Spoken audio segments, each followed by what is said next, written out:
एक बार की बात है, एक छोटे से गांव में एक आदमी रहता था।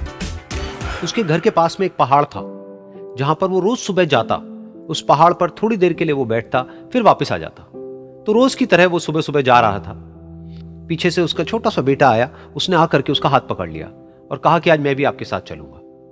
उसने पहले तो उसको थोड़ा सा समझाया और मना किया। कहा कि जो रास्ता है वो बहुत ही छोटा है और चढ़ाई बहुत ज्यादा है, तो तुम मेरे साथ नहीं चल पाओगे। लेकिन फिर जब उस बेटे ने जिद करी तो पिता मान गया। तो दोनों पहाड़ पर चढ़ने लगे। पिता ने बेटे का हाथ कस के पकड़ा हुआ था। लेफ्ट साइड में पहाड़ थे, राइट साइड में खाई थी और रास्ता बहुत ही छोटा था। और वो पहाड़ की चोटी तक पहुंचने ही वाले थे, तभी रास्ते में एक बड़ा सा पत्थर आया। क्योंकि पिता उस रास्ते पर रोज आता था, तो उसको पता था कि वहां पे पत्थर है, तो वो साइड से निकल गया। लेकिन जो बेटा था उसका ध्यान कहीं और था, तो उसका घुटना जा करके उस बड़े से पत्थर पर टकरा गया। तो फिर उस बच्चे के मुंह से एक चीख निकली।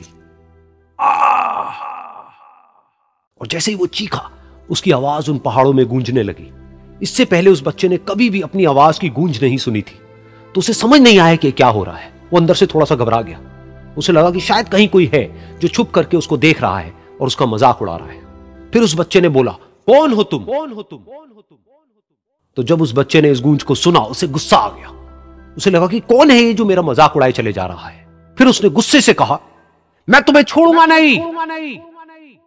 और फिर जैसे ही उसने इस गूंज को सुना, वो घबरा गया। उसके पिता समझ गए थे कि क्या हो रहा है।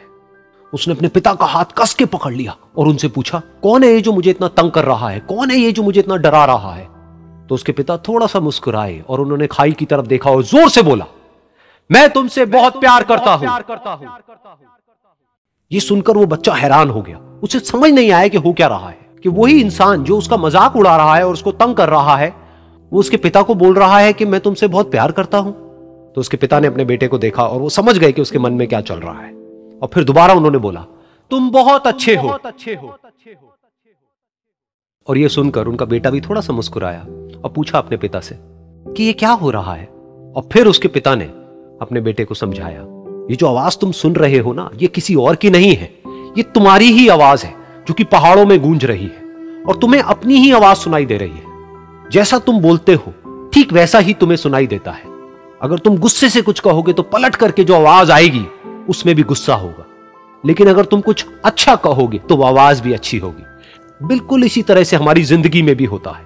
जैसा तुम अपने मन में इस जिंदगी के बारे में सोचते हो, ये जिंदगी तुम्हारे लिए बिल्कुल वैसी ही हो जाती है। अगर तुम मन ही मन अपने आप को ये बोलते रहोगे कि मेरी जिंदगी तो बहुत ही बुरी है, तो तुम्हारी जिंदगी सच में बुरी हो जाएगी। और अगर तुम अपनी जिंदगी से प्यार करोगे तो तुम्हारी जिंदगी भी तुमसे प्यार करेगी। ये बात उस बच्चे के दिमाग में घर कर गई और फिर वो दोनों उस पहाड़ की चोटी पर गए। लेकिन बच्चे के दिमाग में यही बात घूम रही थी। और फिर वो बच्चा खिल